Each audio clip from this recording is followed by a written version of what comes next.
কে তুমি? আর আমার হাত ধরে জঙ্গলের মধ্যে নিয়ে আসলে কেন? প্লিজ আমাকে ছেড়ে দাও। ফেরত দেবেই আমার কাজ শেষ করার পর, তবে আমি তোকে ছাড়বো এর আগে না। প্লিজ আমাকে ছেড়ে দাও। তোমার মতলব আমার একদমই ভালো লাগছে না। আমাকে এখান থেকে যেতে দাও। তুমি যেই হও, আমাকে কিন্তু চেনো না। ওকেও চিনি, তোর বাবাকে হাড়ে হাড়ে চিনি। আর একটা কথা ভালো করেই মনে রাগ, এত সর্বনাশ হচ্ছে তাও তোর ভাবার কারণে। মানে কে তুমি? নেহার কথা শুনে স্বাধীন ফোনের ফ্লাশ অন করে নিজের মুখের দিকে তাক করে। নেহা অবাক হয়ে যায়, স্বাধীনের হাত থেকে ছুটার চেষ্টা করে, কিন্তু স্বাধীন নেহার হাত বেঁধে ফেলে। স্বাধীন, তুমি তুমি আমাকে এখানে ধরে নিয়ে এসেছো কেন? কেন ধরে নিয়ে এসেছেন এইটা একটু পরেই জানতে পারবেন। আমি ক্যামেরাটা অন করে রাখছি। কথাটা বলেই স্বাধীন উঠে গিয়ে গাছের ফাঁকা স্থানে ফোন তাদের দিকে তাকিয়ে রেখে আসে। নেহা উঠতে গিয়েও পারে না হাত পা বেঁধে রাখার কারণে। প্লিজ আমার কোনো ক্ষতি করো না। দেখো, আমি তো তোমার কোনো ক্ষতি করিনি, তাহলে তুমি আমাকে। চুপ, একদম চুপ। তোর বক বক শোনার জন্য এখানে আসি নাই। তুই তো কোনো ক্ষতি করিস নাই। তোর বাবার কারণে আমরা ঠিক মতো বেঁচে থাকতে পারছি না। তোর বাবার আমাদের উপরে নজর পড়েছে, আমাদের ক্ষতি করার জন্য উঠে পড়ে লেগেছে। কিন্তু এখানে আমার কি দোষ বলো? আমি তো তোমার বোনের মতো। তোমার বোন আর আমি একই ক্লাসে পড়ালেখা করি, ইভেন দুইজন বান্ধবী। আমি তোমাকে কথা দিচ্ছি, বাসায় গিয়ে আমি বাবাকে সব বুঝিয়ে বলবো, সব ম্যানেজ করে ফেলবো। সেই কথা বললে এখন আর কোনো লাভ হবে না। আমি যা চাই চুপচাপ তা দিয়ে দে, না হলে তোর খবর আছে। কথাটা বলেই স্বাধীন নেহার কাছে আসে, নেহার উপর থেকে ওড়না সরিয়ে ফেলে। নেহা কান্না করতে লাগে আর স্বাধীনকে কাকুতি মিনতি করতে লাগে। প্লিজ ভাই, আমার এত বড় ক্ষতি করো না। আমি কারোর সামনে মুখ দেখাতে পারবো না, প্লিজ। আমার বাবার প্রতিশোধ কেন তুমি আমার উপরে নেবে?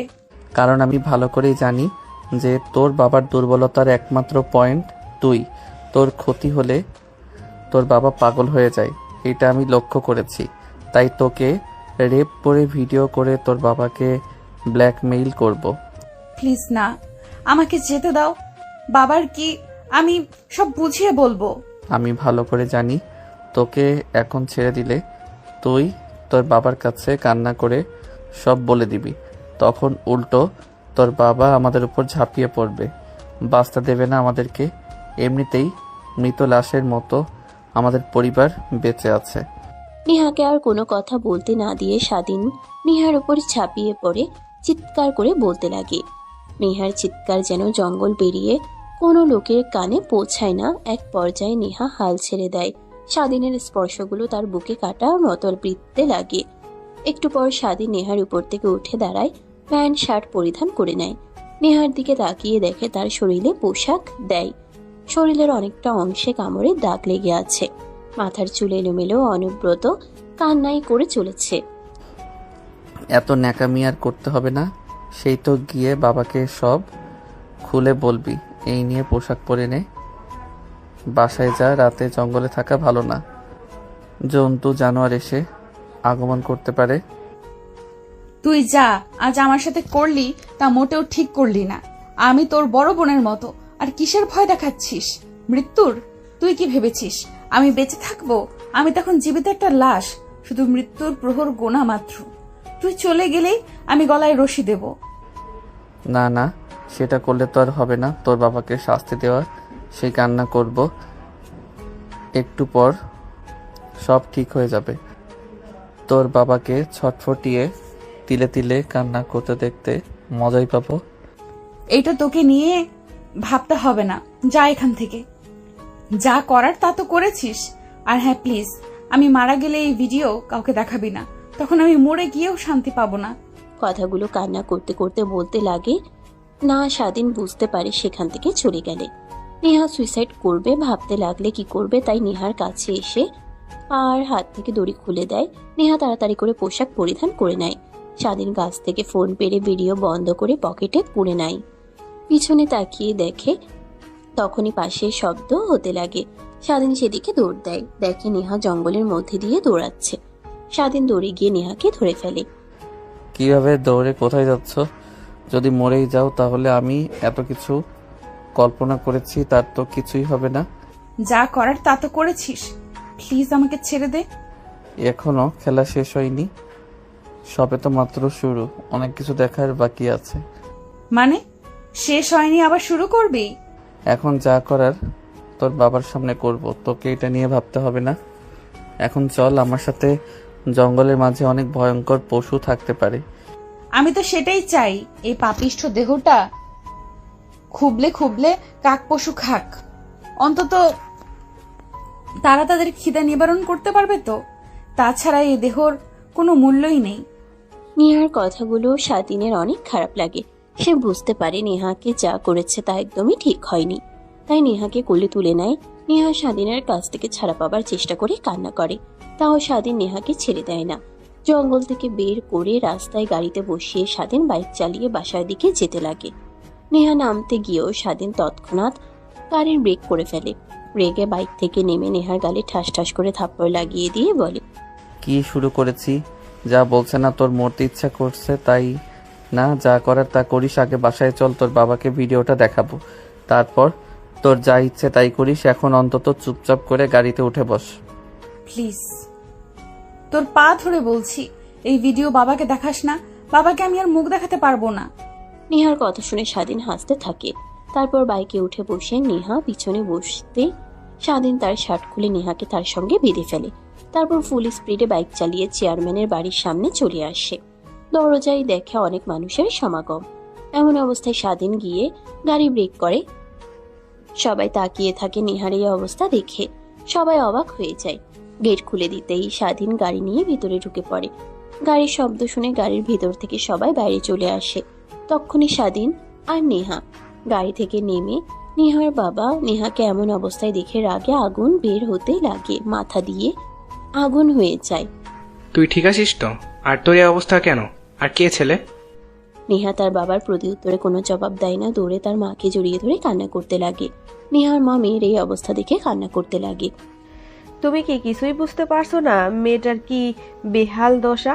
তারপরে এমন প্রশ্ন করছো, আর এই ছেলেকে তুমি আমার মেয়ের এত বড় সর্বনাশ করলে, তারপরে আবার এত বড় সাহস তোমার আমার বাসায় আবার আসো।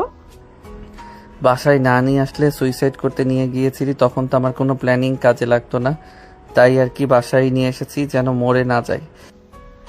মানে কি বলছো তুমি? আর তুমি কি আমাদের চেনো না? আমার মেয়েকে এত বড় সর্বনাশ করলে জানো তুমি এর পরিণাম কি হতে পারে তোমার আর তোমার পরিবারের? কি করবেন? আর মেরে ফেলবেন আমাদের। এর থেকে তো আর বেশি কিছু পারবেন না, কিন্তু আপনাদের মান সম্মান ধুলোয় মিশিয়ে দিলাম, এইটার কি করবেন? তোমার এত বড় সাহস, আমি দেখে তো অবাক হয়ে যাচ্ছি। নেহার বাবা, তুমি কিছু বলছো না যে? চেয়ারম্যান সাহেব আর কি বলবে? তার মেয়ের এই দশা তার কারণেই। আর হ্যাঁ চেয়ারম্যান সাহেব, আপনার মেয়ের সুন্দর 42 মিনিটের ভিডিও আছে, আপনি চাইলেই এটা পাবলিশ করতে পারেন। কানে কানে কথাটা বলে স্বাধীনের নেহার বাবার কাছে গিয়ে নেহার বাবা রেগে স্বাধীনের গলা চেপে ধরে। স্বাধীন নেহার বাবার হাত থেকে কোনোভাবে ছাড়া পেয়ে মাটিতে বসে কাঁদতে লাগে। ওয়েট, বাকি কথা শুনে তারপরে না হয় যা ইচ্ছে তাই করিয়েন। চেয়ারম্যান সাহেব, আমি এমন জায়গায় ভিডিও রেখে দিয়েছি, আমি যদি আগামী 1 ঘন্টা পর পর যদি টাইম চেঞ্জ না করি, তখন অটোমেটিক অনলাইনের প্রত্যেকটা মাধ্যমে পাবলিশড হয়ে যাবে। স্বাধীনের কথা শুনে আরো রেগে যায় নেহার বাবা। মারতে গিয়েও মারে না। তখনই পাশ থেকে নেহার মা বলে, এই ছেলেকে বলছো তুমি কিসের ভিডিও? আবার 1 ঘন্টা পর টাইম চেঞ্জ না করলে পাবলিশড হয়ে যাবে। সেটা না হয় আপনার স্বামীর কাছ থেকে শুনে নেবেন। আমি আসি, প্রয়োজন হলে আবার আসবে। কথাটা বলে স্বাধীন নেহার দিকে তাকিয়ে জিহবা দিয়ে ঠোঁট বিছায়। নেহা দেখে ভয় পেয়ে তার মাকে শক্ত করে জড়িয়ে ধরে। নেহার মা রেগে যায়। স্বাধীন বের হতে যাবে বাড়ি থেকে, তখনই সবাই আটকে ফেলে। নেহার বাবার দিকে স্বাধীন তাকাতে সবাইকে নেহার বাবা চোখের ইশারা দিতে স্বাধীনকে যেতে দেয়। নেহার মা রেগে যায় মেয়ের এই দশা দেখে, আর নেহার বাবার চুপ থাকা দেখে। এখানে যা হয়েছে তা যদি বিন্দুমাত্র বাইরে পৌঁছায় তাহলে তোদের সবাইকে মেরে ফেলবো। জানি দেওয়ালেরও কান আছে, বাট যদি জানতে পারি সে দেওয়ালকে, তাহলে তার পরিবারকেও শেষ করে ফেলবো। সো বি কেয়ারফুল, আর সবাই যে যার কাজে যাও। মনে করবে একটু আগে যা হয়েছে তার কিছুই মন থেকে স্মৃতি সব মুছে ফেলো, এতেই তোমাদের ভালো হবে। কি বাবা, এত বাজে! আর আমি তো সবাইকে বলতাম আমার বাবা ওয়ান অফ দ্য বেস্ট বাবা। সবাই অনেক বাজে কথা বলতো, আমি তাদের কথায় কোনো জবাবই দিতাম না। ভাবতাম তারা হয়তো ভুল বলছে, কিন্তু আজ বুঝতে পারলাম তারাই ঠিক ছিল, আমি ভুল। এখন তোর বাবা হাড়ে হাড়ে টের পাবে গরিবদের উপর জুলুম করার পরিণতি কি হয়। তারপর নেহার মা নেহার সঙ্গে কথা বলতে লাগে। গোসল করিয়ে দেয় ছোট বাচ্চাদের মতো। যখন ভূপিষ্ঠ হয়, কিছু করতে পারে না, সবকিছু করতে হয় এমন অবস্থায় তারপর পোশাক পরিধান করে নেয় নেহা। নেহা তার মাকে জড়িয়ে ধরে পায়, মাথা রেখে ঘুমানোর চেষ্টা করে। ঘুমাতে গেলেই তক্ষুনি স্বাধীনের চেহারা ভেসে ওঠে, আর তার সঙ্গে ঘটে যাওয়া নির্মম কাহিনী। নেহার মা ভালো করেই পড়তে পারেন।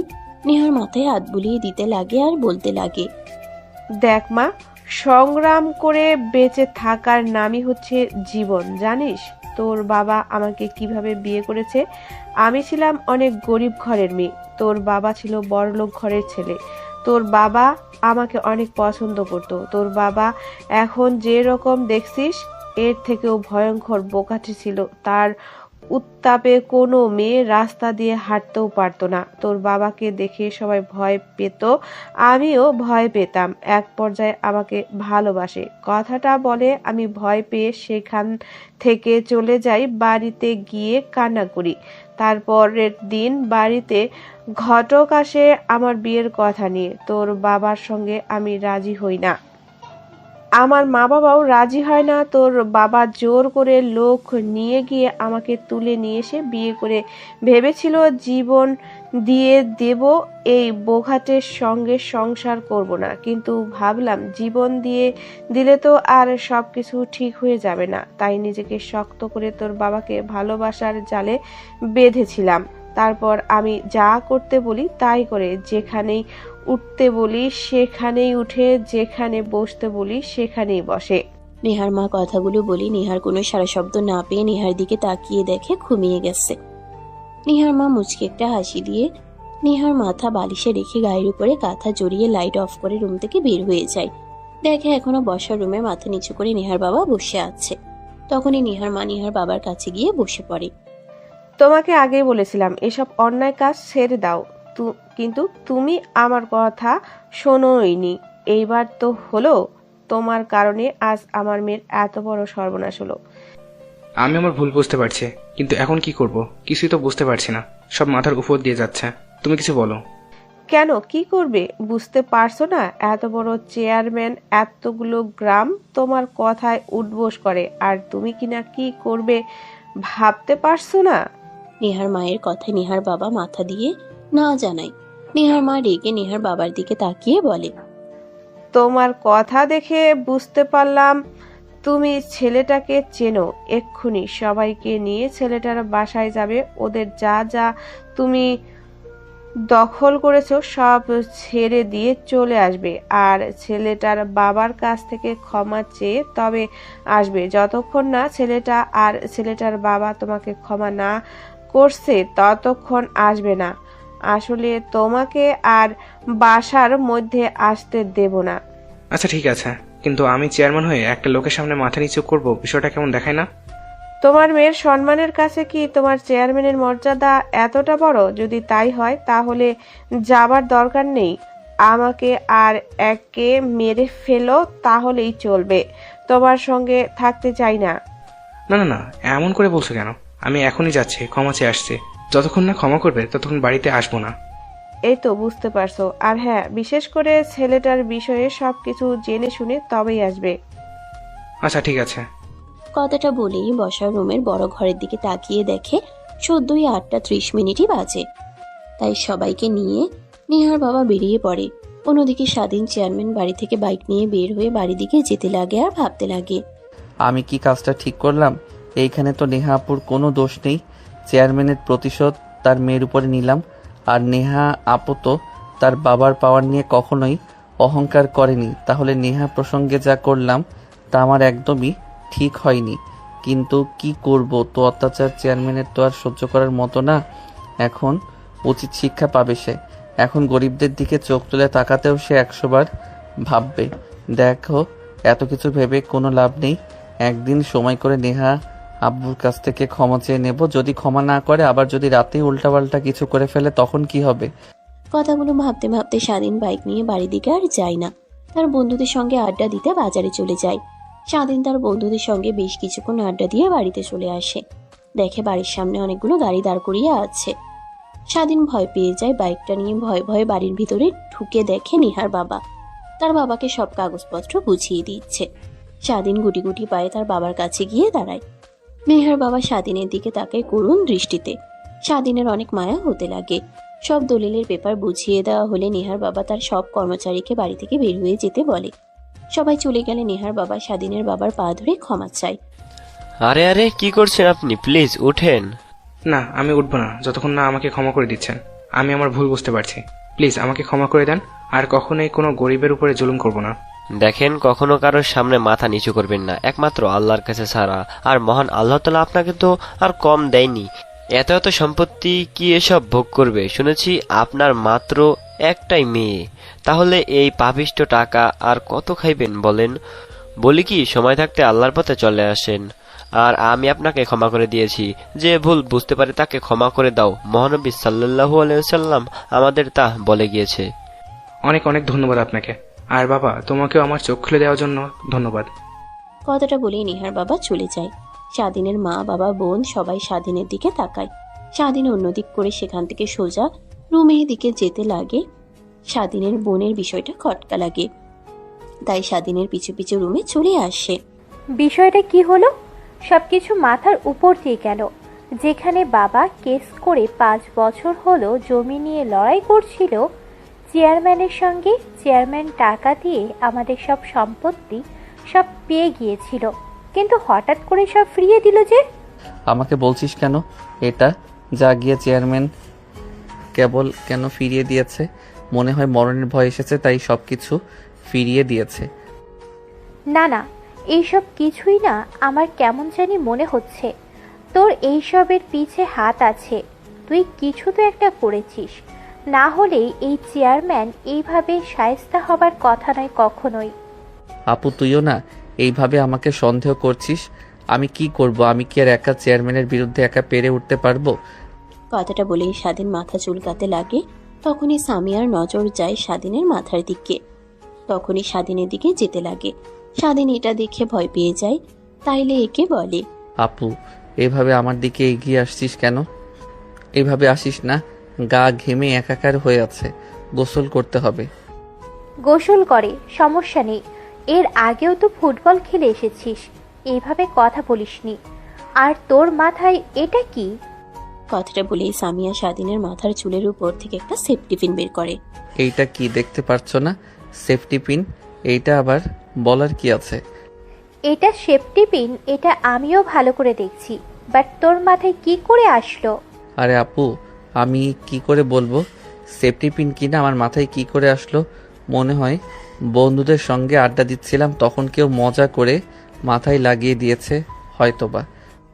না না, কেউ মজা করে লাগিয়ে দেয়নি। এই সেফটি পিনটা কোথায় যেন দেখেছি। আর ওয়েট, তুই এখানে দাঁড়াতো একটু ভালো করে। তোর গা থেকে কেমন চরম দুর্গন্ধ আসছে। কথাটা বলেই সামিয়া স্বাধীনের কাছে চলে যায়। গা দিয়ে ঘ্রাণ কেমন যেন চেনা চেনা লাগে। আর সেফটি পিনটাও তখনই নেহার কথা মনে পড়ে। এমনই স্যান্ড নেহা ব্যবহার করে, আর সেফটি পিন নেহার হিসাবে লাগানো ছিল। তখনই সামিয়া স্বাধীনের কাছ থেকে খানিকটা দূরে গিয়ে দাঁড়ায়। সামিয়া ভালো করে তাকিয়ে দেখে স্বাধীনের প্যান্টে রক্ত লেগে আছে, টি শার্টের নিচের অংশেও রক্ত লেগে আছে। এটা দেখে সামিয়া স্বাধীনের দিকে বাঁকা দৃষ্টিতে তাকায়। আরে আপু, তুই এইভাবে আমার দিকে তাকিয়ে আছিস কেন? মনে হচ্ছে আমাকে তুই জ্যান্ত চিবিয়ে খাওয়াবি। দেখ, তুই সবার চোখ ফাঁকি দিতে পারলেও আমার চোখ ফাঁকি দিতে পারবি না। তোকে ভালোই ভালোই বলছি, কি হয়েছে সব কথা খুলে বল। তোর গা দিয়ে যেই স্মেলটা আসছে এটা নেহার পারফিউমের, আর সেফটি পিন যেটা ওটাও নেহার হিজাবে লাগানো ছিল, আর তোর প্যান্ট টি শার্টে রক্ত লাগানো। আর চেয়ারম্যান এইভাবে সব কিছু কীভাবে মেনে নিল? বাবাকে সব জায়গা লিখে দিয়ে গেল, যেখানে বাবা তার বিরুদ্ধে মামলা করে কিচ্ছু পায়নি। দেখ, আমার কাছ থেকে কিছু লুকাস না, তাহলে তোর খবর আছে। স্বাধীন বুঝতে পারে না কি করবে। মাথায় হাত দিয়ে চুলকাতে লাগে আর নিচের দিকে তাকিয়ে ভাবতে লাগে। এই যা, ধরা পড়ে গেলাম। এখন কি বলবো? আপুকে যদি বলি, আপু তো আমাকে মেরে ফেলবে। কিন্তু কি বলবো, মিথ্যা কথা বললেও আবার ধরা পড়ে যাব। কিরে, কথা বলছিস না কেন? আমি কি বলেছি তোর কানে যাচ্ছে না? কি করেছিস তুই নেহার সঙ্গে? সামিয়ার কথা শুনে স্বাধীন ভয় পেয়ে যায়, ঢোক গিলতে লাগে। পাশে থাকা টি টেবিল থেকে পানির গ্লাস নিয়ে ঢক ঢক করে খেতে লাগে। সামিয়া এসব দেখে তার আর বোঝার বাকি নাই কি হয়েছে নেহার সাথে।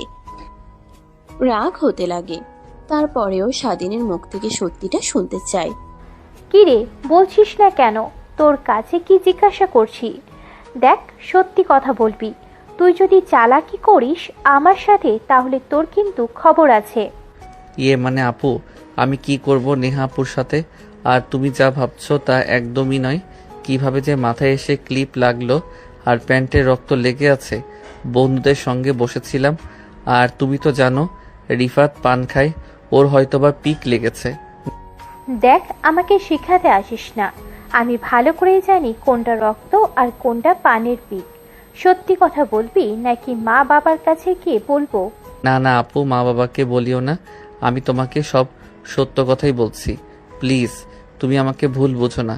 আমার মাথা ঠিক ছিল না, বাবাকে দেখেছি কান্না করতে, তাই মাথা ঠিক ছিল না। আমার ভুল করে ফেলেছি আপু। তারপর স্বাধীন সামিয়াকে সবকিছু বলে। সামিয়া শুনে অবাক হয়ে যায়, তার ভাই এত জঘন্য একটা কাজ করতে পারে। মাথায় হাত দিয়ে বসে থেকে ভাবতে লাগে। একদম তুই আমার কাছে আসার চেষ্টা করবি না। আজ থেকে তুই আমার ভাই না। যা এখান থেকে সর। আপু প্লিজ আমাকে ক্ষমা করে দাও, আমি আমার ভুল বুঝতে পারছি। নেহা আপুর সাথে যা করেছি তা ভুল ছিল আমার। তোর সঙ্গে কথা বলতেও এখন আমার রুচিতে বাজছে। যা এখন এখান থেকে সর। গোসল করে আয়। এই শরীর নিয়ে ঘুমাচ্ছিস, তো লজ্জা করছে না? এখন আমি নেহার সামনে কি মুখ নিয়ে দাঁড়াবো? আমার ছোট ভাই এত বড় একটা কাজ করে ফেলবে কখনো ভাবতেও পারিনি। সামিয়া এসবই ভাবছিল। স্বাধীনের গোসল করা শেষ হলে বাহিরে বের হয়ে আসে। স্বাধীন দেখে তার বোন নিচের দিকে তাকিয়ে কি যেন ভাবছে। গোসল করা শেষ হলে পোশাক পরিধান করে খাটের উপরে বসে ফোন দেখছিল। এমন সময় সামিয়া বলতে লাগে, তুই যা করেছিস একদমই ঠিক করিসনি। ওর ফল তোকে একদিন না একদিন ভোগ করতেই হবে। আমি বাবা মাকে গিয়ে সব বলে দেব তাদের গুণধর ছেলে কতটা খারাপ হয়ে গেছে। না আপু প্লিজ না, মা বাবাকে কিছু বলো না, তারা শুনলে অনেক কষ্ট পাবে। আপু, আমি আমার ভুল বুঝতেই তুমি আমাকে যা করতে বলবে আমি তাই করব। ঠিক কিছুই করতে হবে না, তুই চুপচাপ করে থাকবি। যা করার আমি করব। আর শোন, বাহিরের কাউকে যেন বলিস না। আছে আপু। কথাগুলো বলে সামিয়া চিন্তিত হয়ে রুম থেকে বের হয়ে যায়। অন্যদিকে নেহার বাবা স্বাধীনদের বাড়ি থেকে বের হয়ে বাসায় চলে যায়। বসার রুমে বসে থাকে, দেখে নেহার মা বসে আছে। নেহার বাবাকে দেখে নেহার মা প্রশ্ন করে, গিয়েছিলে ছেলেটার বাড়িতে আর সবকিছু দিয়ে এসেছো যা যা চেয়েছে? হ্যাঁ, দিয়ে এসেছি। এখন কি করবে? মেয়েটার এই অবস্থা যদি কেউ ফোন করে বুঝতে পারে তাহলে তো আমার মান সম্মান সব চলে যাবে। আমি বলি কি, বিয়ে দিয়ে দেই, মেয়ের এটাই ভালো হবে। সেটাই করো। আচ্ছা, তোমাকে যে বলে এসেছিলাম ছেলেটার বিষয়ে জানতে, তুমি কি জেনে এসেছো কিছু? শুনেছি অনেক ভালো আর ভদ্র ছেলে, কিন্তু ভালো ভদ্র ছেলে হলে কি কখনো কোনো মেয়েকে ধর্ষণ করতে পারে? আমার মেয়ের দিকে তাকিয়েছিল না ও? ওর তো একদিন না একদিন আমি মেরে ফেলবো। দেখো, মাথা গরম করো না। একটা বার তুমি ছেলেটার জায়গায় দাঁড়াও। তার বাবার সঙ্গে তুমি যা যা করেছো, ছেলেটার রেগে তোমার মেয়ের সঙ্গে উল্টাপাল্টা কাজ করেছে তোমার কারণে। আমার মেয়ের এই অবস্থা হয়েছে, সেখানে ছেলেটার নয়, তুমি দোষী, তোমার দোষ। ছেলেটা যেহেতু ভালো, তাহলে আমি বলি কি, নেহার ওর সঙ্গে বিয়ে দেই কি? আজ পর্যন্ত তোমার সব কথা শুনে এসেছি, কিন্তু তুমি যা বললে আমি তা কখনোই করতে পারবো না। ওর মতো ফকিনীর বাচ্চার সঙ্গে আমার মেয়ের বিয়ে দিতে পারবো না। এই কথাটা আমি তোমার রাখতে পারবো না। আমি বৌমার বন্ধুকে কথা দিয়েছিলাম তার ছেলের সঙ্গে আমার মেয়ের বিয়ে দিব। তাদের ফোন করে বলেছি আগামীকাল চলে আসবে। কিন্তু কোনো কিন্তু নাই। আর নেহাকেও কিছু বলতে হবে না। ওরা যদি আসে, নেহা আমাকে কালকে আংটি পরিয়ে যাবে, তারপর বিয়ে দিনক্ষণ দিয়ে যাবে। বিয়ে দিয়ে দিলে সব ঠিক হয়ে যাবে। কথাটা বলে নেহার বাবা চলে যায়। নেহার মা উঠে তার রুমে চলে যায়, ঘুমিয়ে পড়ে। মাঝরাতে হঠাৎ দুঃস্বপ্ন দেখে নেহার ঘুম ভেঙে যায়, আর ঘুম আসে না। ব্যালকনিতে গিয়ে দাঁড়ায়, রাতের ঠান্ডা বাতাস শরীরে এক অন্যরকম ভালো লাগা কাজ করে। নেহা বেশ কিছুক্ষণ দাঁড়িয়ে থাকে, চাঁদের দিকে তাকিয়ে থাকে। আর মনে মনে ভাবতে লাগে। এত কি ভাবছিস নেহা? তুই দেখ, চাঁদ আলো দেয়, রাতের চারদিকটা অন্ধকার থেকে আলোকিত করে রাখে।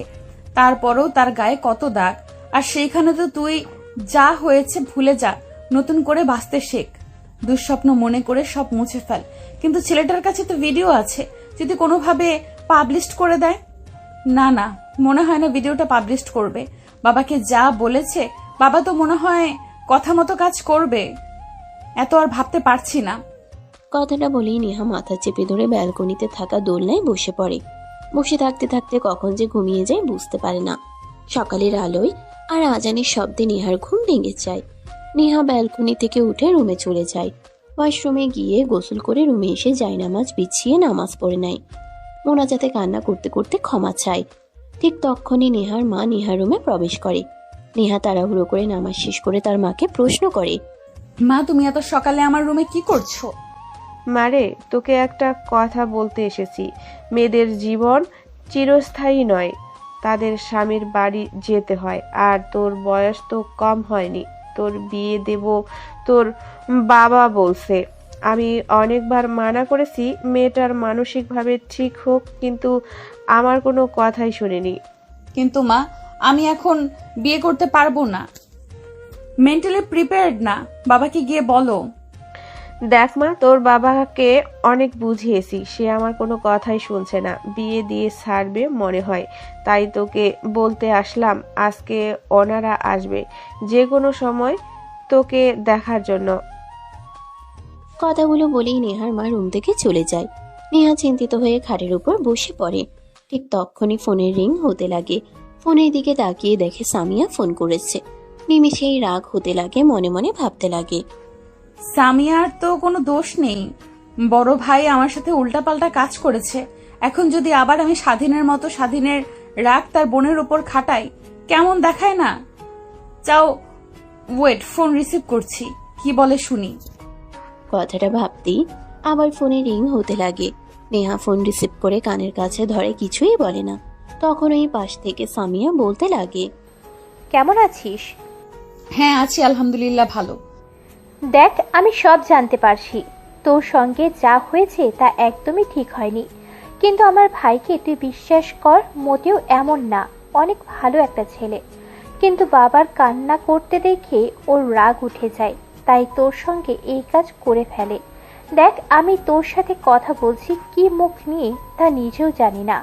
কিভাবে যে তোকে বলবো আমার ভাইকে তুই ক্ষমা করে দে, আর তুই যে শাস্তি দিতে চাস দিতে পারিস। না, সমস্যা নেই, আমি বুঝতে পারছি আর ক্ষমা করে দিয়েছি। একটা কাজ করতে পারবি তুই? আসার সময় দোকান থেকে দড়ি কিনে নিয়ে আসতে পারবি? কি বলছিস তুই এইসব উল্টোপাল্টা কথা? দেখ, সুসাইড করলেই সব সমস্যার সমাধান হয় না। তুই কি চাস আমাকে বল। কাল আমার সাথে এমন বড় দুর্ঘটনা ঘটে গেল, আর বাবা কিনা উল্টো আমার বিয়ে ঠিক করেছে। আজকে তারা দেখতে আসবে, 15-20 দিন পর আবার বিয়ে হবে। বাবাকে বলেও কোনো লাভ হচ্ছে না, কি করব কিছুই বুঝতে পারছি না। সামনে শুধু একটা পথই ফাঁকা দেখতে পাচ্ছি আমি। তাহলে এখন তুই কি চাস বল আমাকে, আমার সাধ্যমতো চেষ্টা করব। আমি নিজেও জানি না কি চাই। এই পাপিষ্ঠ শরীরটা আর অন্য কাউকে বোঝা হিসেবে দিতে পারবো না। আচ্ছা ওয়েট, আমি আসছি তোর বাড়িতে। কথাটা বলেই সামিয়া ফোন রেখে দেয়। রুম থেকে বের হতে যাবে তখনই স্বাধীনের সঙ্গে ধাক্কা লাগে।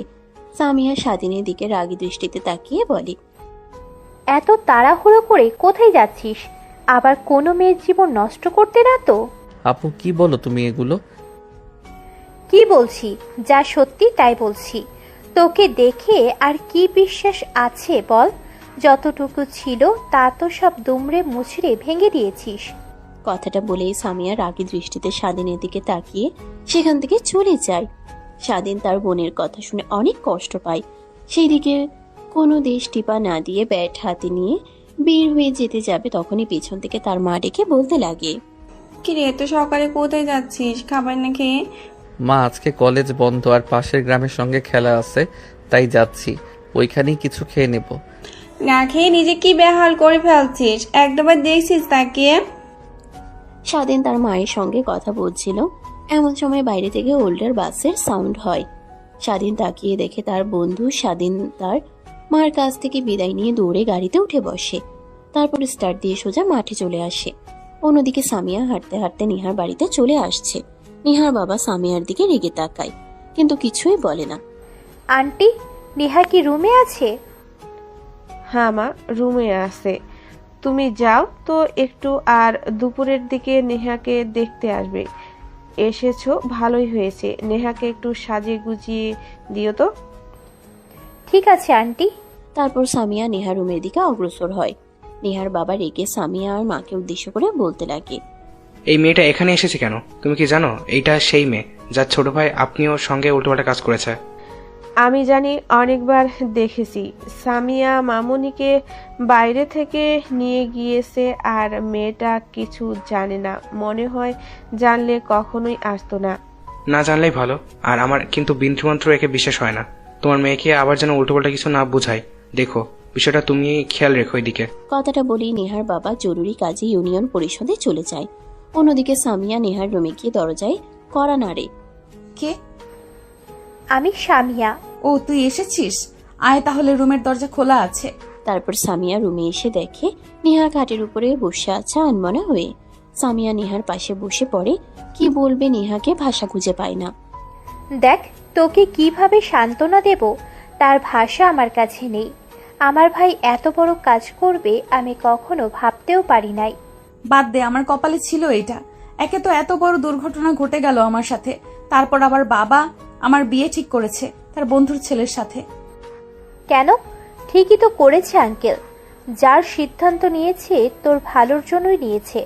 সবকিছু ভুলে সুখে সংসার কর, এই দোয়া করি। কিন্তু আমি তো তোর ভাইকে ছাড়া অন্য কাউকে বিয়ে করতে পারবো না। মানে কি বলছিস তুই? তোর মাথা ঠিক আছে? আমার ভাইকে বিয়ে করবি মানে? দেখ, মনে উল্টোপাল্টা চিন্তা একদমই আনিস না। তোর ভাই আমাকে ধর্ষণ করেছে, তোর ভাইকেই এই দেহ ভোগ করতে হবে। তাছাড়া আমি এই পাপিষ্ঠ দেহ আর অন্য কাউকে দিতে পারবো না। সামিয়ার কথা যেন হারিয়ে ফেলে।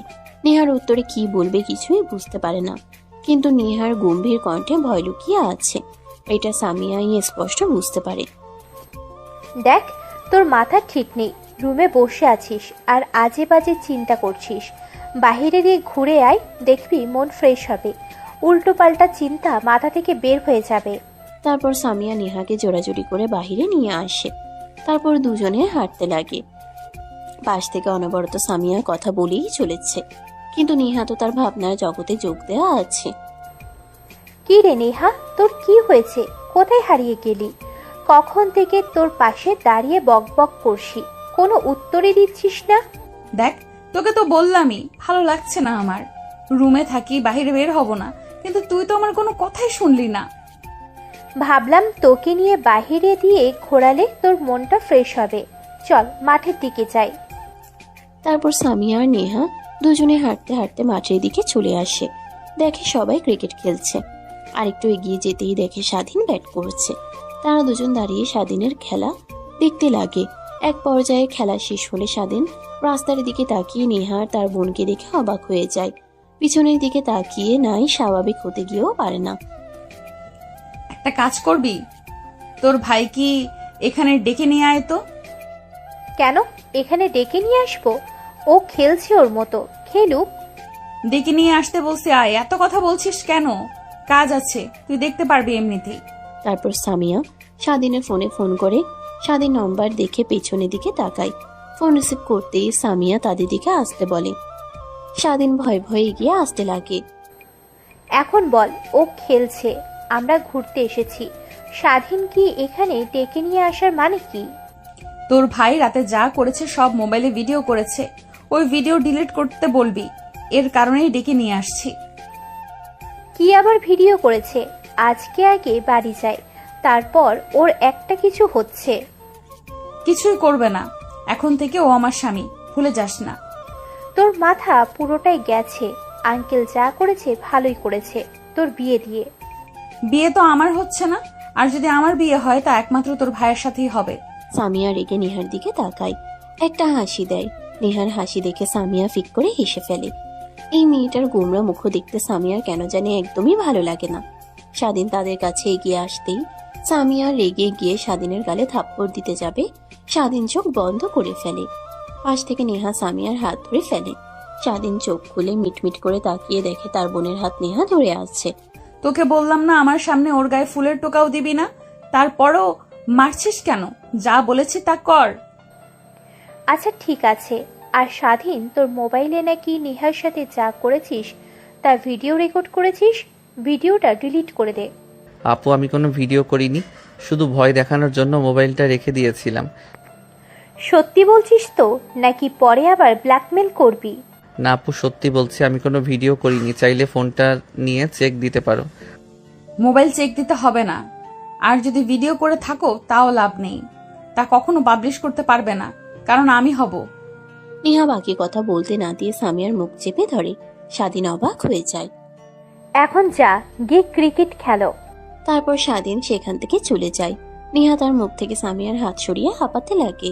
কুত্তি, আর একটু হলে তো মারা যেতাম। তোর মাথা ঠিক আছে? কি বলতে নিয়েছিলি? দেখ, আমরা আর তোরা কখনোই এক হওয়ার নই। তোর বাবা একজন চেয়ারম্যান, আর আমার বাবা সামান্য একজন ব্যবসায়িক ক্লাস কৃষি কাজ করে সে। তো কি হয়েছে? তোরা কি মানুষ না? আর আমাকে কি তোর পছন্দ না? আমি কি বাবার মতো রাগিয়ে অহংকারী যে আমাকে তোর ভাইয়ের বউ করা যায় না? দেখ, অবুঝের মতো কথা বলিস না। আর এর থেকেও বড় কথা হলো, আমার ভাই তোর থেকে 4 বছরের জুনিয়র। এটা কিভাবে সম্ভব হয় বল? তো কি হয়েছে? এখন তো অনেক জুনিয়র সিনিয়রের বিয়ে হচ্ছে, এটা কোনো বিষয় না। তোর মাথা পুরোটাই গেছে। আমি কিসের জন্য যে তোকে এখানে নিয়ে আসলাম? তুই ঘরের মধ্যেই ভালো ছিলি, আর যাবার সময় আঙ্কেলকে বলে যাব তোকে যেন পাবনায় গিয়ে রেখে দিয়ে আসে। পাবনায় না, তোর ভাইয়ের সঙ্গে একই রুমে রাখলেই হবে। ধ্যাত, তুইও না, তোর মাথা মুন্ডু সব এখন চিবিয়ে খাবো আমি। সামিয়ার কথা শুনে নেহা হাসতে লাগে, সামিয়াও হাসতে লাগে। তারপর দুজনে গ্রাম দিয়ে আরো একটু ঘোরাঘুরি করে নেহা তার বাসায় চলে আসে। সামিয়া চলে যেতে চাবে, তখনই নেহার মা ডাক দিয়ে কাছে নিয়ে আসে। আন্টি, কিছু বলবেন আমাকে? হ্যাঁ, বসে এখানে আর কোথায় যাচ্ছ? তোমাকে না বললাম নেহাকে দেখতে আসবে? তুমি নেহাকে গুছিয়ে নিয়ে আসো। তুমি তো একমাত্র নেহার বান্ধবী, আর তো কেউ নেই। না মানে আন্টি, বাড়িতে একটা ইম্পর্টেন্ট কাজ করতে হবে, মনে ছিল না, তাই আর কি। যাচ্ছি আমি সময় মতো ঠিক চলে। আচ্ছা মা, তাহলে যাও। আর আরো একটা কথা, সময় করে চলে আসবে কিন্তু। আর নেহাকে একটু বুঝিও, আমরা যা করছি তার ভালোর জন্যই করছি। কখনোই কারো বাবা মা চায় না তার মেয়ের কষ্টে থাক। ঠিক আছে আন্টি। কথাটা বলেই সামিয়া নেহাদের বাড়ি থেকে বেরিয়ে যায়। তারপর তার বাড়ির দিকে অগ্রসর হতে লাগে। সামিয়া রাস্তা দিয়ে যেতে লাগে আর ভাবতে লাগে, স্বাধীনের কারণেই হয়তো নেহাকে বিয়ে দেওয়ার জন্য আঙ্কেল আন্টি উঠে পড়ে লেগেছে। নেহার কত স্বপ্ন ছিল বড় হয়ে ডক্টর হবে, বিয়ে হলে তো আর কখনোই পারবে না। কি যে করি, আমার ভাইয়ের জন্য মেয়েটার জীবন নষ্ট হয়ে গেল। কথাগুলো ভেবে বাসার দিকে অগ্রসর হচ্ছিল, হঠাৎ রাস্তায় স্বাধীনকে দেখতে পায় সামিয়া। স্বাধীনকে পিছন থেকে ডাকতে লাগে সামিয়া। স্বাধীন পিছনের দিকে তাকিয়ে তার বোনকে দেখতে পেয়ে দৌড়ে আসে। আপু তুমি এখন এই অবেলায় কি করছো এখানে? জানো না এই রাস্তাটা ভালো না, যদি কিছু হয়ে যায় তোমার? কি আর হবে, যা তুই সবার সাথে করিস তাই হবে। আপু আমি তো আমার ভুল বুঝতে পারছি, নেহা আপুর কাছ থেকেও ক্ষমা চাইছি, তারপরে এই কথা কেন আবার তুলছো? কোথা থেকে আসছো এই অবেলা? কোথা থেকে আর আসবো, নেহাদের বাড়ি থেকে আসছি। ওর বিয়ে ঠিক হয়ে গেছে, তাই বাড়িতে যাচ্ছি। আজকে রাতে নাও ফিরতে পারি, লেট হতেও পারে। বিয়ে ঠিক হয়েছে মানে? হ্যাঁ, বিয়ে ঠিক হয়েছে। একটা বাবা কখনোই তার মেয়ের এই সর্বনাশ হতে দেখে থেমে থাকতে পারে না, তাই নেহার বিয়ে ঠিক করেছে নেহার বাবা তার বন্ধুর ছেলের সাথে। আজকে রাতেই নাকি তারা দেখতে আসবে, সম্ভব হলে আংটি পরিয়ে যাবে। আর নেহার বাবা যেরকম কথা শুনলাম, মনে হয় আজকে রাতেই বিয়ে পরিয়ে দিতে পারে। ও আচ্ছা ভালো, তা তোমাকে আবার রাতে আনতে যেতে হবে নাকি? ভালো তাই না? একটা মেয়ের জীবন নষ্ট করেছিস তুই। নেহার অনেক স্বপ্ন ছিল, তা জানিস? ও বড় হয়ে ডাক্তার হতে চেয়েছিল, তোর কারণে ওর স্বপ্ন সব ভেঙে চুরমার হয়ে গেল। আমি বান্ধবী হয়ে ওর সামনে গিয়ে দাঁড়াতে পারছি না। তুই যে কাজ করেছিস তার জন্য আর রাতে তোকে বের হতে হবে। এর রাস্তায় কোনো এক মেয়েকে দেখলে আবার তোর পশুর রূপ জেগে উঠতে পারে। আমি চলে আসবো একা। আরে না আপু, কি বলো? তুমি ফোন করো, আমি চলে আসব। আর আচ্ছা যাও, আমি মা বাবাকে বলে দেব তোমাকে এগিয়ে দিয়ে আসতে হবে নাকি? না, তা লাগবে না, আমি একাই যেতে পারবো। এখন সূর্য অস্ত যায়নি। না আপু চলো, তোমাকে নেহাপুর বাড়িয়ে দিয়ে তারপর আমি যাব, সমস্যা নেই। স্বাধীনের কথা শুনে সামিয়া ভেঙচি কেটে পিছনের দিকে নেহাদের বাসার দিকে যেতে লাগে। সামিয়ার পিছু পিছু স্বাধীনও যেতে লাগে। একটু পর নেহাদের বাসার সামনে চলে আসে স্বাধীন। পিছন ফিরে বাড়ির দিকে যেতে লাগে, তখনই নজর যায় নেহার রুমের ব্যালকনির দিকে। স্বাধীনকে দেখে নেহা ব্যালকনিতে দাঁড়িয়ে কফি খাচ্ছে আর তার দিকে অপলক দৃষ্টিতে তাকিয়ে আছে। স্বাধীন এক পলক দেখে চোখ সরিয়ে বাসার দিকে যেতে লাগে। বাসায় আস্তে আস্তে একটু রাত হয়ে যায়। দরজা দিয়ে ভিতরে ঢুকতে যাবে, তখনই স্বাধীনের মা বলতে লাগে, বাবারই যা তো, তোর বোন সে কখনই বের হয়েছে শুনলাম। নেহা মামনের বাড়িতে যাবে, কখনো তো আসতে না, এখনো তো আসছে না। এত রাতে করে থাকে না। একটু নেহাদের বাসায় গিয়ে দেখ না, বাবাও কি করছে না অন্য কোনো জায়গায় গিয়েছে। অনেক চিন্তা হচ্ছে আমার। আরে মা, চিন্তা করতে হবে না, আমি রাস্তায় আপুর সঙ্গে দেখা হয়েছিল। আপু নেহাপুর বিয়ে, তাই সে ওইখানে থাকবে, এঙ্গেজমেন্ট করিয়া যাবে আজ। তাই নেহাপুর মা তাকে বলেছে অনেক করে থাকার জন্য, তাই সে থাকবে। তাই বলেছে তোমরা যেন চিন্তা না করো। সে কথা আমাকে বলে দিলেই হয়, আমি তো চিন্তা করি না। আচ্ছা যা, তুই ফ্রেশ হয়ে আয়, শরীর ঘেমে দুর্গন্ধ বের হচ্ছে। তারপর স্বাধীন তার রুমে চলে যায়। ফ্রেশ হয়ে রুমে বসে থেকে ফোন টিপতেছিল, তখন একটা আননোন নাম্বার থেকে কল আসে। স্বাধীন প্রথম দেখায় ইগনোর করে, সচরাচর রং নাম্বার রিসিভ করে না। একের পর এক ফোন আসতেই লাগে, সেদিন জরুরি কল ভেবে রিসিভ করে। তখনই ওই পাশ থেকে কান্নার কণ্ঠ শুনতে পায়। স্বাধীন থমকে ওঠে, ফোনের এই পাশ থেকে হ্যালো হ্যালো করতে লাগে। হ্যালো, কে আপনি? কথা বলছেন না কেন? হ্যালো, এভাবে কান্না করছেন কেন? প্লিজ কথা বলুন, কে আপনি? স্বাধীনের কথা শুনে মোবাইলের ওই পাশে থাকা কন্ট্রোল যেন কান্নার গতি বেশি হয়। তখনই পিছন থেকে নাম ধরে ডাকতেই কল কেটে দেয়। স্বাধীন যেন থমকে যায়। নেহাপুর আবার কি হয়েছে? এভাবে কান্না করছে কেন? আর আমার নাম্বার কোথা থেকেই পেল? তাকে তো দেখলাম মাঠে বেশ হাসি খুশি ছিল, ভাবলাম যাক অযথা চিন্তার হাত থেকে মুক্তি পেলাম। এখন আবার কি হয়েছে তার? ফোন করে কান্না করছে এইভাবে? দেখ, এত কিছু আর চিন্তা করতে পারছি না, কিসের জন্য যে নেহাপুর সঙ্গে ওই উল্টাপাল্টা কাজ করতে গেলাম। আর যদি না করতাম তাহলে আর এরকম দিন দেখতে হতো না। খিরে বাবা, কখন থেকে ডাকছি তোকে, আমার কথা কি তোর কানে যায় না? বলছি খাবার খেতে আসবি, আয়, তোর বাবা খাবার টেবিলে অপেক্ষা করছে। স্বাধীন তার মায়ের ধমক খেয়ে ফোনটা রুমে রেখেই খাবার টেবিলে গিয়ে বসে দেখে তার বাবা পাশের চেয়ারে বসে আছে। স্বাধীনের মা খাবার সার্ভ করতে লাগে। এমন সময় স্বাধীনের বাবা বলতে লাগে, জানো সামিয়ার মা, আজকে না চেয়ারম্যান সাহেব এসেছিল আমার দোকানে। ভয় পেয়ে গিয়েছিলাম, কিন্তু আমার সঙ্গে অনেক ভালোভাবে কথা বললো। শুনলাম নেহা মামুনের বিয়ে, তার জন্য অনেক শাড়ি গহনাও কিনে নিয়ে গেল। কি বলো? স্বাধীনা বললো শুধু এঙ্গেজমেন্ট হবে? মনে তো হয় না, এঙ্গেজমেন্ট হলে শাড়ি গহনা আর অনেক কসমেটিক্স, কিন্তু এগুলো তো আর কিনলো না। এখনো সামিয়াকে নিয়ে অনেক চিন্তা হচ্ছে। সামিয়ার নেহা মামুনি তো একই ক্লাসে পড়াশোনা করে, এখন সামিয়াকে নিয়েও চিন্তা করতে হবে, বিয়ে দিতে হবে মেয়েটাকে। সেটা নিয়ে তোমাকে ভাবতে হবে না, এখন খাবার, আমাদের একটা মাত্র মেয়ে, বিয়ে দেব, অনেক দেরি আছে। স্বাধীনের বাবা স্বাধীনের মায়ের ধমকে চুপ হয়ে যায়, আর একটা কথাও বলে না। খাবার খেয়ে নেয়। স্বাধীনও চুপচাপ খাবার খেয়ে নেয়। খাবার খাওয়া শেষ হলে রুমে গিয়ে দেখে ফোন বাজছে। ফোন হাতে নিতেই ফোন কেটে যায়। স্ক্রিনের দিকে তাকিয়ে দেখে 100+ মিসড কল। স্বাধীন হতবাক হয়ে যায়, তাও আবার তার বোনের নাম্বার থেকে। অন্যদিকে, মারে দেখ, এত জেদ করিস না। আর সামিয়া মা, তুমিও একটু বুঝিয়ে বলো না। দেখো কেমন করছে, ওর বাবার সিদ্ধান্ত নিয়েছে, জানোই তো, কারো কথাই শোনে না। আর ছেলেটা অনেক ভালো দেখছি, ভদ্র, নম্র আর অনেক সুদর্শন, স্মার্ট। আমার অনেক পছন্দ হয়েছে। এখন এত কথা না বলে রেডি হয়ে নিচে আয়, কাজী সাহেব অপেক্ষা করছে। তোমাদের বলছি কানে যাচ্ছে না? আমি বিয়ে করব না, আর তোমরা যদি জোর করো তাহলে আমি আমার কোনো ক্ষতি করে ফেলবো। আর বাবাকে বলো তাদেরকে নিয়ে চলে যেতে। কি বলিস তুই? এইসব মাথা ঠিক আছে? তোর বাবা কেমন রাগী তুই জানিস না? তোর বাবাকে গিয়ে আমি কোন মুখে নিয়ে কথা বলবো? আন্টি আপনি যান, আমি নেহাকে বুঝিয়ে রেডি করে আনছি, আপনি রাগ করবেন না।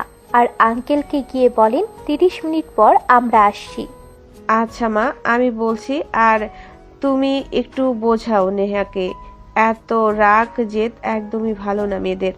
কথাগুলো বলেই নেহার মা সেখান থেকে চলে যায়। নেহা খাটের উপরে বসে পড়ে কান্না করতে লাগে অঝরে। সামিয়া ভেবাচেকা খেয়ে যায়, নেহাকে কি বলবে সে নিজেও বুঝতে পারে না। আরে তোর কি হয়েছে, এভাবে কান্না করছিস কেন? দেখ আজ না হয় কাল বিয়ে তো করতেই হবে তোকে, এত কান্নাকাটি না করে বিয়ে করে নে, তাতেই ভালো হবে। তুই তো জানিস আমার বিষয়ে, তারপরও তুই কিভাবে বলছিস বিয়েটা আমাকে করতে? আর একটা কথা কি, আমি না তোর ভাইকে অনেক আগে থেকেই পছন্দ করতাম, কিন্তু কখনো বলা হয়ে ওঠেনি তোকে। তুই কি বলছিস সেই ভয়ে? দেখ এই সিরিয়াস মোমেন্টে ফোন করিস না, আমার সাথে তাড়াতাড়ি রেডি হয়ে নে, নিচে সবাই অপেক্ষা করছে তোর জন্য। আর আমিও দেখে এসেছি, ছেলেটা অনেক সুন্দর দেখতে, হ্যান্ডসাম, গুড লুকিং, কেউ দেখে চোখ ফেরাতে পারবে না। কিন্তু আমি বিয়েটা করতে পারবো না, তুই যেভাবেই পারিস বিয়েটা ভেঙে দে। যদি তা না পারিস আমার মরা মুখ দেখবি তুই। আচ্ছা বুঝতে পারছি, তা তুই এখন কি চাস? তুই কি চাচ্ছিস যে তোর বাবা মা সবার সামনে অপমানিত হোক? আর এটা তুই দেখ। দেখ আমি তোর ভাইকে ভালোবাসি, তোর ভাইকে ছাড়া আর অন্য কাউকে কখনোই ভালোবাসতে পারবো না। আর তোর ভাইকে যদি আমি না পাই তাহলে বিশ্বাস কর আমি সুইসাইড করব, আমার লাশ বের হবে এই বাড়ি থেকে। দেখ একদমই পাগলের মতো কথা বলবি না। আরে তোদের অবস্থা দেখ, আর আমাদের অবস্থা দেখ। তোর মধ্যে অহংকার নেই দেখে তুই আমাকে তোর বান্ধবী মনে করিস, তোর বাবা মা কখনোই মানতে পারবে না। তুই জমিদারের একমাত্র নাতনি, প্লাস এই গ্রামের চেয়ারম্যানের মেয়ে, আর আমার বাবা সামান্য একটা দোকান আছে বাজারে মাত্র। তোদের আর আমাদের মধ্যে অনেক তফাৎ। আর এর থেকেও বড় কথা হলো, আমার ভাই তোর থেকে না হলেও 3 বছরের জুনিয়র। এই সমাজ কখনোই মেনে নিতে পারবে না। হ্যাঁ বুঝতে পারছি, তোকে বুঝিয়েও কোনো লাভ হবে না, তাহলে আমার আর এই জীবন রেখেও কোনো লাভ নেই। কথাটা বলেই নেহা দৌড়ে ব্যালকনিতে চলে যায়। সামিয়া বসে থেকে ভাবতে লাগে নেহার বলা কথাগুলো। অন্যদিকে নেহা ব্যালকনিতে গিয়ে স্বাধীনের নাম্বারে ফোন করতে লাগে। এক সময় রিসিপ্ট হলে নেহা কান্না করতে লাগে, কিন্তু কোনো কথাই বলে না। এমন সময় পিছন থেকে সামিয়া গিয়ে ডাকতে লাগে। নেহা ভয় পেয়ে কল কেটে দেয়। তুই এখানে বসে আছিস কেন? আয় রুমে আয়, সবাই নিচে তোর জন্য অপেক্ষা করছে। দেখ তোকে বললাম তোর কানে যায়নি, আমি বিয়ে করব না আর এসব পরিধান করব না। তুই যদি এখন জোরাজোরি করিস তাহলে কিন্তু আমি কিছু একটা করে ফেলবো। নেহার কথার প্রতি উত্তরে সামিয়া কি বলবে যেন ভাষাই খুঁজে পায় না। ব্যালকনি থেকে বের হয়ে রুমে সোফায় বসে থাকে। অন্যদিকে নেহা ফোন করতে লাগে। স্বাধীনে কিন্তু রিসিভ করে না, সব যেন তার ধোঁয়া সবার বাইরে চলে যায়। ফোন রিসিভ না করে অনেক রাগ হয়ে যায়, তাই পাশে থাকা ফল কাটা শরীরটা হাতে চালিয়ে দেয়। অন্যদিকে সামিয়া বসে থাকে। একটু পর নেহার মা আসে। দরজা খুলে দিতেই নেহার মা নেহার কথা জিজ্ঞেস করলে সামিয়া ব্যালকনিতে ইশারা করে। ব্যালকনিতে গিয়ে দেখে নেহা ফ্লোরে পড়ে আছে আর চারিপাশটা রক্তে ভিজে আছে। নেহার মা চিৎকার দিয়ে ওঠে। নেহার মায়ের চিৎকার শুনে নেহার বাবা দৌড়ে রুমে আসে। মেয়ের এই অবস্থা দেখে হতভম্ব হয়ে যায়। কিভাবে হলো নেহার এই অবস্থা? আমিও তো জানি না, নেহাকে তো রেডি করতে রুমে ধুয়ে গেলাম, ব্যালকনিতে এসে দেখি হাতের রক কেটে ফ্লোরে পড়ে আছে, রক্ত দিয়ে ভিজে গিয়েছে। জলদি করে হসপিটালে নিয়ে যেতে হবে। অন্যদিকে সামিয়া ভয় পেয়ে যায়, মূর্তির ন্যায় দাঁড়িয়ে থাকে। নেহার বাবা নেহাকে তুলে গাড়ি করে জলদি বেরিয়ে পড়ে হসপিটালে নিয়ে যাওয়ার জন্য। অন্যদিকে সামিয়া কি করবে বুঝতে পারে না। নিচে চলে আসে, দেখে সবাই দাঁড়িয়ে আছে অবাক হয়ে। সামিয়াকে দেখতে পেয়ে প্রশ্ন করে, আচ্ছা কি হলো হঠাৎ করে? আর আপনি কে, কিছু কি বলতে পারেন? মানে নেহা বিয়ে করতে রাজি হয়নি। নেহার বাবা মার সাথে আমিও জোরাজুরি করি, তাই রেগে গিয়ে ও হাতের রক কেটে ফেলেছে। ও মাই গড, কি বলছেন আপনি?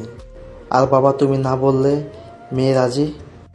আর এখানে তো দেখি পুরোটাই উল্টা। আর তুমি কিভাবে বিয়েতে রাজি না হওয়া মেয়েকে আমার সঙ্গে জোর করে বিয়ে দিতে রাজি হয়ে গেলে? আরে বাবা, আমি তো নিজেও জানি না। চেয়ারম্যান বলল যে নেহা মামনি রাজি, তাই আমিও রাজি হয়ে তোমাকে ঢাকা থেকে নিয়ে এসেছি। আর এখানে তো দেখি পুরোটাই ভিন্ন। চলো, আর চেয়ারম্যান আসুক, ওর সঙ্গে আমার বোঝাপড়া আছে। আচ্ছা বাবা চলো। আর কাজী সাহেব, সরি আপনাকে এতক্ষণ বসিয়ে সময় নষ্ট করার জন্য। আরে না বাবা, সমস্যা নাই। এখন বসে সময় নষ্ট করে অভ্যাস তো হয়ে গিয়েছে। অনেক বিয়েই তো দেখলাম চোখের সামনে, এইভাবে ভেঙে গেল। কিন্তু বাবা, সবাই তো বাসা অপেক্ষা করছে নতুন বউয়ের জন্য। পুরো বাসাতে এতক্ষণে হই হুল্লোড় দিয়ে পরিপূর্ণ হয়ে গেছে। এখন তাদের সামনে মুখ নিয়ে দাঁড়াবো বাবা? কি মুখ নিয়ে দাঁড়াবে? মানে যা সত্যি তাই বলবে। কিন্তু বাবা। ছেলেটার বাবা কথাটা বলেই সামিয়ার দিকে তাকায়। সামিয়া অবাক হয়ে যায়, ভয় হতে লাগে। হাতে থাকা ফোন বের করে তার ভাইকে ফোন করতে লাগে, অর্থাৎ স্বাধীনকে, কিন্তু রিসিভ করে না। আচ্ছা মা, তোমার নাম কি আর তোমার বাবার নাম কি? মানে আঙ্কেল, আমার নাম সামিয়া আর বাবা হাসমত শেখ। ও, তুমি হাসমতের মেয়ে? বাজারে যে দোকান আছে ওই হাসমত? সামিয়া মাথা দিয়ে হ্যাঁ বোঝায়। পাশে থাকা ছেলেটা বুঝতে পারে তার বাবা কি বলবে। এখন ছেলেটা তার বাবাকে হাত দিয়ে ইশারা দিয়ে না বলতে বলে, কিন্তু ছেলেটার বাবা তার ছেলের কোনো কথাই শোনে না। আরে মা শোনো, আমি তোমার বাবাকে অনেক ভালো করে জানি, আর তোমার বাবা অনেক ভালো মানুষ, সেই সুবাদে তুমিও অনেক ভালো হবে। আর আমার একটা কথা রাখবে মা, তুমি আমার ছেলেটাকে বিয়ে করো। কি বলছেন আঙ্কেল? বিয়ে মানে? মা বাবা কারোর পারমিশন ছাড়া আমি বিয়ে করতে পারবো না। সরি, আপনার যদি এতই পছন্দ হয় আমার বাবা মায়ের সঙ্গে কথা বলেন, এখন আসতে দেন আমাকে। কথাটা বলে সামিয়া যেই চলে আসতে যাবে, অমনি ছেলেটার বাবা সামিয়ার সামনে গিয়ে দাঁড়ায়। পা ধরতে যাবে, এমন সময় সামিয়া পাশে সরে যায়। আরে আঙ্কেল, কি করছেন আপনি? এসব হাত পা ধরছেন কেন? আরে মা, বলো না, পুরো বাসা ভর্তি মানুষ আর সবাইকে দাওয়াত দেওয়া হয়ে গেছে। আমি তো আর জানতাম না যে এই বিষয়, তবে তাহলে আর এইসব করতাম না। এখন কি করব? সবার সামনে কি মুখ নিয়ে দাঁড়াবো আমি? বলি কি, তুমি আমার ছেলেকে বিয়ে করো। তাও সবার সামনে বলতে পারবো না আমার ছেলের বিয়ে হয়েছে। আর আমি জানি এখন যদি আমার ছেলের বিয়ে দিতে না পারি, ঢাকায় চলে গিয়ে আর আসবে না। আরে বাবা, কি করছো তুমি? ছাড়ো নাকি? আর আপনি জানতো, তুমি এমনিতে জোর করে একবার বিয়ে দিতে গিয়ে আমার জীবন নষ্ট করে ফেলেছিলে। আবার একই কাজ করলে এখন আবার অন্য মেয়ের জীবন নষ্ট করতে চাও। আমি তা একদমই হতে দিব না। চলো এখান থেকে, আমি আর কোনো বিয়ে করব না। সামিয়া অবাক হয়ে যায় লোকটার কান্না মাখা চোখ আর ছেলেটার দিকে তাকিয়ে ভাবতে লাগে। এখন কি করব? আমি রাজি হয়ে যাব? লোকটাকে দেখে তো অনেক প্রাণ বেতারক মনে হচ্ছে, আর ছেলেটাও দেখতে খারাপ না মনে হয়। এর আগেও এইভাবেই বিয়ে ভেঙে গিয়েছিল, তাই হয়তো এত রেগে আছে। আমি হ্যাঁ বলে দিই, মা বাবাকে পরে বুঝিয়ে বললেই হবে। আর লোকটা যেহেতু বলছে বাবাকে চেনে, তাহলে কোনো সমস্যা নেই। আর কেউ না থাকলে বিয়েটা করতে কেমন হয় না? আর স্বাধীন কি এত করে ফোন করছে, এখনো আসছে না? এর আবার কি হলো যে একবার বাসায় যাই, তারপর দেখছি ওকে। আরে মা, কি ভাবো এত তুমি? প্লিজ হ্যাঁ বলে দাও। আমি আছি, কাজী সাহেব আছে। ঠিক আছে আঙ্কেল, বাট এখানে তো আমার অভিভাবক নেই, তাহলে কিভাবে বিয়ে হবে? আমি আছি, কাজী সাহেব আছে। আর তুমি তো রাজি, তাহলে আর সাক্ষী কোনো দরকার পড়ে না। আরো পরে তোমার মা বাবাকে। ছেলেটার বাবার কথা শুনে সামিয়া মুচকে একটা হাসি দেয়। তারপর ছেলেটার পাশে নিয়ে গিয়ে বসিয়ে দেয়। কাজী সাহেব বিয়ে পড়াতে লাগে। এমন সময় স্বাধীন দরজার ঠেলে ভিতরে প্রবেশ করে তার বোনকে আর পাশে একটা ছেলেকে দেখতে পেয়ে রেগে ছেলেটার কলার চেপে ধরে। সবাই অবাক হয়ে যায়। এমন সময় সামিয়া স্বাধীনকে ছেলেটার কলার ছাড়িয়ে বলতে লাগে, আরে ভাইয়া, এত রেগে যাচ্ছিস কেন? আগে আমার কথা শোন। না আপু, ছেলেটার কত বড় সাহস তোমাকে জোর করে বিয়ে করছে। আজ ওর একদিন কি আমার একদিন। জোর করে না, এতে আমার সম্মতি আছে আর আমি রাজি। রাজি মানে? আর আমি তুই ছেলেটাকে এর আগে কখনো দেখিও নাই, আর তুমি তো কাউকে ভালোবাসো না, তাহলে এ কে? তারপর সামিয়া স্বাধীনকে সোফায় বসিয়ে শান্ত করে সব কথা খুলে বলতে লাগে। স্বাধীন শুনে বুঝতে পারে তখনই তার মা বাবাকে ফোন করে স্বাধীনের মা বাবা গাড়ি নিয়ে সোজা চলে আসে। তারপর সবার সঙ্গে কুশল বিনিময় করে বিয়ের কার্যক্রম শুরু হয়। বিয়ে পড়ানো শেষ হলে মোনাজাত করে। বিয়ে হবার কথা ছিল কার, আর হচ্ছে কার। যে বাড়িতে বিয়ে হচ্ছে সে বাড়ির কেউ নেই। তখনই সামিয়ার মাথায় নেহার কথা খেলে যায়। স্বাধীনকে তুলে একটা সাইডে নিয়ে গিয়ে বলতে লাগে, ভাইয়া, একটা তো সর্বনাশ হয়ে গেছে। নেহা হাত কেটে সুসাইড করতে নিয়েছিল। নেহার মা বাবা তাকে নিয়ে হসপিটালে গিয়েছে। এখন যে কন্ডিশনে আছে, নেহার নাম্বারে ফোন করছি, কিন্তু কেউ রিসিভ করছে না। কি বলছো আপু? নেহা আপু সুইসাইড করেছে কেন? আর আজকে তো তার বিয়ে হবার কথা ছিল, আর তার সঙ্গে তোমার বিয়ে হলো কিছুই বুঝতে পারছি না। সব যেন মাথার উপর দিয়ে যাচ্ছে। আরে ভাইয়া, নেহার এই বিয়েতে কোনো মত ছিল না। ওকে তো ওর বাবা জোর করে বিয়ে দিতে চেয়েছিল। আর নেহা তোকে ভালোবাসে, তোকে বিয়ে করতে চায়। কিন্তু আমি অনেক কথা বলেছিলাম, নেহার মা অনেক কথা বলেছিল, তাই হয়তো নেহা রেগে সুসাইড করে। কি বলছো আপু? নেহা আপু ভালোবাসে, তাও আমাকে? কিভাবে? দেখো আমি ভুল করেছি। এইটার কারণে কি নেহা আপু এই কাজ করবে? তা হয়তো না। আর ভালোবাসে এর আগে তো কখনো আমাকে বলেনি। স্বাধীন আর সামিয়া দুজনে কথা বলতে লাগে। অন্যদিকে ছেলেটার বাবা ছেলেটা স্বাধীনের মা বাবার সঙ্গে পরিচিত হতে লাগে। তখনই সামিয়ার ফোনে রিং হতে লাগে। ফোনের দিকে তাকিয়ে দেখে রং নাম্বার। রিসিভ করে কানের কাছে ধরতেই ওই পাশ থেকে কান্না করতে করতে বলতে লাগে, আরে তুমি কোথায়? প্লিজ স্বাধীনকে নিয়ে হসপিটালে চলে আসুন। নেহা অপারেশন করতে দিচ্ছে না, বলছে যে পর্যন্ত স্বাধীন না আসবে সেই পর্যন্ত অপারেশন করতে দেওয়া যাবে না। এদিকে নেহার কন্ডিশন অনেক খারাপ। ডাক্তার বলছে 10 মিনিটের মধ্যে অপারেশন না করলে শরীর থেকে সম্পূর্ণ রক্ত বের হয়ে যাবে, মারা যাবে ও। তাও কোনো কথা শুনছে না। আমরা বলছি স্বাধীনের সঙ্গে ওর বিয়ে দিব, কোনো কথা শুনছে না। প্লিজ মা, স্বাধীনকে নিয়ে হসপিটালে চলে আসো। তোমার পা জড়িয়ে ধরে বলছি, আমার একমাত্র মেয়ে। আঙ্কেল, আপনি কোনো চিন্তা করবেন না, আমি এক্ষুনি স্বাধীনকে নিয়ে আসছি। কথাটা বলেই ফোন রেখে দেয়। স্বাধীনকে নিয়ে তড়িঘড়ি করে নিচে চলে আসে। তারপর সব কথা খুলে বলতে লাগে। স্বাধীনের মা বাবা অবাক হয়ে যায়। পাশে ছেলেটার বাবা ছেলেটাও অবাক হয়ে যায়। তারপর গাড়ি করে সবাই হসপিটালে চলে আসে। দেখে অপারেশন থিয়েটারের সামনে নেহার মা বাবা চিন্তিত হয়ে ঘোরাঘুরি করছে। স্বাধীনকে দেখতে পেয়ে নেহার বাবা দৌড়ে আসে স্বাধীনের কাছে। বাবা প্লিজ, তুমি আমার মেয়েটাকে বাঁচাও। ও অপারেশন করবে না যে পর্যন্ত না তোমরা সঙ্গে কথা বলছে। প্লিজ একটাবার অপারেশন থিয়েটারে গিয়ে কথা বলে এসো। নেহার বাবার কথা শুনে স্বাধীন অপারেশনের রুমে প্রবেশ করে দেখে একটা নার্স ইনজেকশন দেবার চেষ্টা করছে, কিন্তু নেহা কোনোভাবেই দিতে দিচ্ছে না। স্বাধীন কেবিনে প্রবেশ করে। নেহা চুপ হয়ে যায়, নার্স ইনজেকশন দিয়ে দেয়। তারপর স্বাধীনকে বের করে দেয়। অপারেশন শুরু হয়। ভিতরে অপারেশন হচ্ছিল। অন্যদিকে বাহিরে সবাই চিন্তিত হয়ে পায়চারি করছিল। প্রায় 30 মিনিট পর অপারেশন শেষ হয়। ডাক্তার বের হয়ে আসে। স্বাধীন, নেহার মা বাবা সবাই দৌড়ে ডাক্তারের কাছে যায়। ডাক্তার, নিয়ে এখন কেমন আছে? আলহামদুলিল্লাহ, অনেক ভালো। অপারেশনটা সময় মতো হয়েছে। আর যদি 2-3 মিনিট দেরি হতো তাহলে বাঁচানো যেত না কোনোভাবেই। একটু পর কেবিন শিফট করা হবে। তারপর সবাই একত্রে না গিয়ে এক এক করে দেখা করবেন। আর হ্যাঁ, মেয়েটা অনেক জেদি। আমি আমার লাইফে কখনো এত জেদি মেয়েকে দেখিনি।